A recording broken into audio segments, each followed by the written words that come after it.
a story never been told.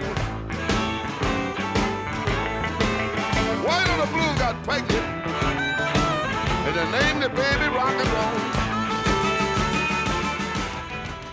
For artists to make money, do you believe that the idea of stardom, the idea of having 2 Cadillacs, do you think that's out of proportion?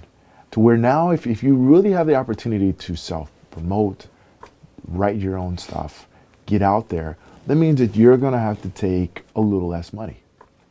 So the idea of becoming the rock star has changed. Sure. Yeah, I mean...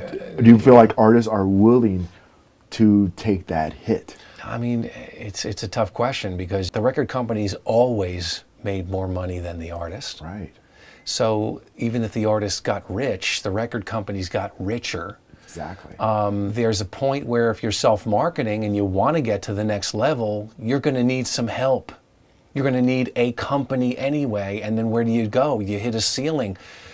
That's why even though the record companies are facing a paradigm shift, people still want to, quote unquote, get signed. Even if they're going to make less money, they don't have the international distribution capabilities. Right.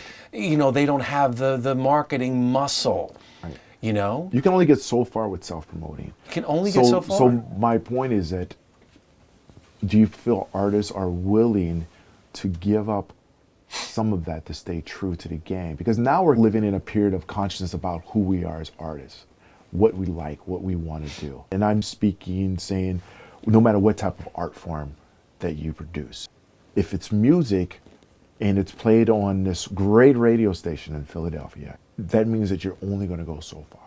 Is that good enough? Okay, what's your personal definition of success? Well, if someone came up to you right now and said, Jim, I love your music. I want you to do a 6-month tour of the United States. You're going to travel in vans. You're going to eat in vans. You're going to sleep in vans. But you really need to put yourself out there to really get it moving. Okay, do I want to be away from my wife and daughter for 6 months, making 1/16 of the money that I currently make at my day job? Right. You know, well, I'm not a young man anymore either, but even if this choice was put to me in my 20s when I was married without a child, chances are I would have more likely taken that offer. Right. But the fact is, there's a sacrifice to doing it too. And if you're just some guy who's working at 7-Eleven and he's put everything he has into his music, and will you tour for 6 months? Right. Yeah, we're going for it. Right. You know? Right. There's a band that I heard called Dr. Dog, and they're out of Philadelphia. Have you heard of them? Yeah. Great, right? Jackie wants a black eye, some proof that she's been hit. John wants the answers, but the questions just don't quit. And these cats are just starting a tour, right? Right. And so I'm reading some of the stuff on their website, and they're saying, yeah, we're touring and it's all we ever wanted, but Jesus Christ, we miss our friends, and it's such a disorienting way to live. And you know, so that's what they're feeling right now, going and putting themselves out there. It's what they've always wanted, but they're feeling the downside. I guess if you're self-promoting and you're selling your stuff on the web and you're selling a lot of product and a surprising amount of product for someone who's just doing that, then chances are some label's going to sign you. Right. Some label's going to say, here's a ready-made audience. This person has proved themselves. Right. I'm going to sign them. So labels are still signing folks, and folks aren't saying, oh no, I don't want to be signed to your label because you guys are done. Right. The paradigm hasn't shifted that much yet. It's just that the castle walls have come down and the peasants are strumming in the courtyard. Right. But if they're invited into the king's chambers, they'll probably still go and get that extra push and get on the big tours and get on TV or whatever, you know. Right. That's romantic notion of success still exists. But if you're someone who's just content with making, you know what, I made $10,000 last year off my music. I didn't. This is hypothetically speaking. If you have some artist who is selling his own stuff on the web and sells enough to make $10,000, they might be very happy with that. Right. Myself personally, If someone bought one of my songs and went out and did the tours or whatever they wanted to do, if someone else just bought the song, Right. and I could sit on my porch with McChoof Brown Ale and have the mailman come up and say, here's your royalty check, Jim.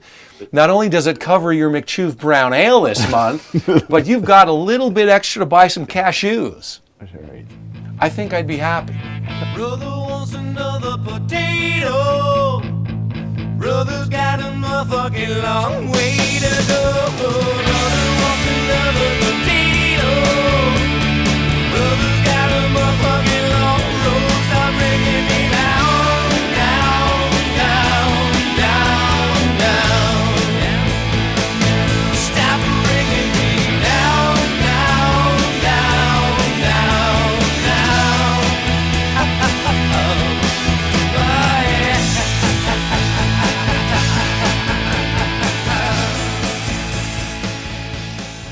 Thank you for listening to our series. We've had so much fun. We've learned a lot, and I'm sure you have too.